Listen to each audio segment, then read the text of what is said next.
اس کا جیسا کہ انگلیوں کے پوروں سے تعلق ہے، ایک اور عضو بدن سے خاص تعلق ہے، اور ایک خاص مقام پر اس کی تکلیف ظاہر ہوتی ہے۔ وہ کون سا ہے؟ چہرے پر ہے وہ، ناک کی چوٹی، ناک کے سرے پر جو کچے کچے ناسور ظاہر ہو جاتے ہیں بعض دفعہ، ان کا نیٹرم کارپ سے بہت تعلق ہے، اور کئی دفعہ میں نے دیکھا ہے نیٹرم کارپ اللہ کے فضل سے مفید ہوتی ہے۔ ایک کیس ایسا تھا جس میں فائدہ نہیں دے رہی تھی، بڑی پرانی بات ہے، وقف جدید میں جب میں تھا، تو یہ جو حصہ ہے نا اوپر والا گلا گلا اور کچا کچا ہوتا ہے کئی مریضوں میں، یہاں تو میں نے نہیں دیکھا لیکن پاکستان میں تو ملتے ہیں، ایسے مریض اکثر ملتے رہتے ہیں، اور وہ بڑی تکلیف دہ چیز ہے۔ چونچ ناک کی کچی کچی اور گلی گلی سی ہو، اس کا نیٹرم ویو سے تعلق ہے، نیٹرم کارپ سے، اور پھوڑے بھی ناک کے سر پر ہوں باقاعدہ، وہ بھی کچی کیفیت ضروری نہیں، اس میں بھی مفید ہے۔ ایک مریض تھا جس کو کوئی فائدہ نہیں ہو رہا تھا، انہیں دنوں میں حضرت خلیفۃ المسیح ثالث کو اس کا پروپولس کا بہت شوق تھا، اور جب بھی ملتا تھا اور لیکچرز کے ساتھ پروپولس کے اوپر بھی لیکچر ہوا کرتا تھا کہ یہ بہت افیکٹو دوائی، جو شہد کی مکھی جو اینٹی بایوٹک اپنے لیے استعمال کرتی ہے، اس کا نام پروپولس ہے۔ پہلے بتا چکا ہوں آپ کو پروپولس کے متعلق۔ ہاں، تو میں نے حضرت خلیفۃ المسیح ثالث سے پروپولس لی اور اس کی مرہم بنا کر اس مریض کو دی کہ تم ناک پہ وہاں لگاؤ، اور ایک ہفتے سے بھی کم عرصے میں بالکل زخم صاف ہو گیا، اور پھر دوبارہ کبھی نہیں ہوا، جب تک مجھے یاد ہے اس سے ملنا، پھر کبھی نہیں ہوا۔ تو یہ جو شہد اور اس سے متعلق جو کیمیا پیدا ہوتی کیمیکلز پیدا ہوتی ہیں، ان سب میں خدا نے شفا رکھی ہوئی ہے غیر معمولی۔ اس لیے کبھی کبھی ہومیوپیتھی سے ہٹ کر اس دائرے میں بھی اپنے مرض کا علاج تلاش کرنا چاہیے۔ شہد کے متعلق میں نے پہلے بھی بتایا تھا، کینسر کے کھلے زخم اور آنکھوں کے ناسور وغیرہ میں بہت مفید پائی جاتی ہے، غیر معمولی اثر دکھاتی ہے، اور پروپولس تو اینٹی بایوٹک کے طور پر بہت افیکٹو ہے۔ بہت تیز ہے، میں نے کھائی تھی وہ غلطی کی اس طرح نہیں کھایا کرتے، اس کو بہت ہلکا کر کے کھاتے ہیں۔ سویٹ بنائی ہوئی تھی، ہیں؟ سویٹ کی صورت میں دی تھی وہ۔ سویٹ کیسی سویٹ تھی وہ؟ ٹافی کی طرح نا۔ اس میں زیادہ کیا تھا؟ مکسر فارمولا کیا تھا؟ میں نے خرید کے ٹافی کا بہت شوق ہے تمہیں؟ نہیں مجھے نہیں شوق، ویسے آپ نے جس دن بتائی تھی نا تو میں نے جا کے ٹافی بنا لی، میں نے کھائی تو میرا زور سے دل دھڑکا وہ۔ بہت طاقتور دوا ہے، اور ویسے اینٹی بایوٹک کیمیکلز کے لحاظ سے بڑی ہلکی ہے، مگر اصل میں غیر معمولی طاقت ہے۔ اس کا پتہ آپ کو کیا قصہ ہے، کس طرح دریافت ہوئی تھی؟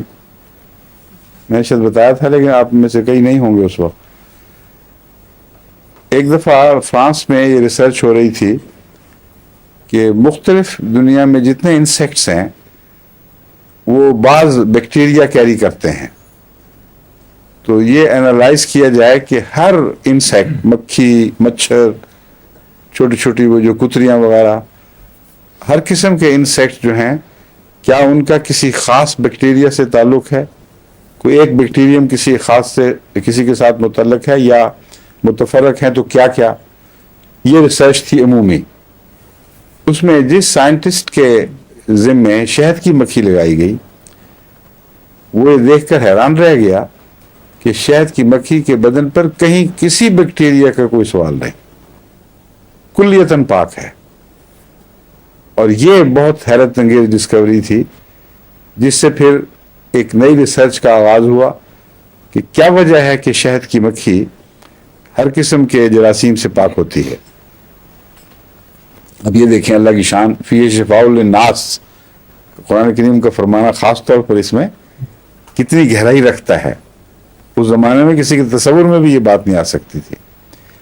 جب ریسرچ شروع کی تو یہ پتہ چلا کہ اتنی ہائیجینک ہیبٹس ہیں اس شہد کی مکھی کی کہ ہر شہد کے چھتے کے کنارے پر ایک کیمیکل لگاتی ہے یہ، جس کا نام پروپولس ہے.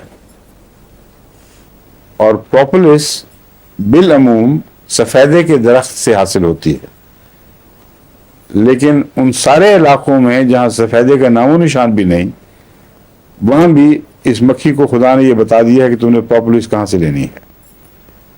پروپولس لیتی ہے اور اپنے چھتے کے چاروں طرف جو تھریشولڈ ہے، اس کا دہلیز جہاں سے آگے چھتا شروع ہوتا ہے، اس کے اوپر یہ مل دیتی ہے. اور جب اندر جاتی ہے اس پر بیٹھ کر پھر اندر داخل ہوتی ہے. جب باہر نکلتی ہے یہاں پاؤں رکھ کر پھر باہر نکلتی ہے. تو دونوں دفعہ اس کے پاؤں کے نیچے ایک ہلکا سا کوٹ آ جاتا ہے جو ہر قسم کے بیکٹیریا سے اس کو پاک رکھتا ہے. اسی وجہ سے شہد کے چھتے کے اندر کوئی بیکٹیریا نہیں پنپتے، داخل ہی نہیں ہو سکتے. اور شہد کے اندر بھی جو طاقتیں ہیں وہ بھی اس کا مقابلہ کرتی ہوں گی، لیکن لارجلی پروپولس سے یہ فائدہ حاصل ہوتا ہے. پروپولس پہ پھر جب تحقیق شروع ہوئی تو خاص طور پر ڈنمارک میں بعض لوگوں نے بڑے بڑے مکھیوں کے بنائے فارمز اور اس سے پروپولس لینی شروع کی.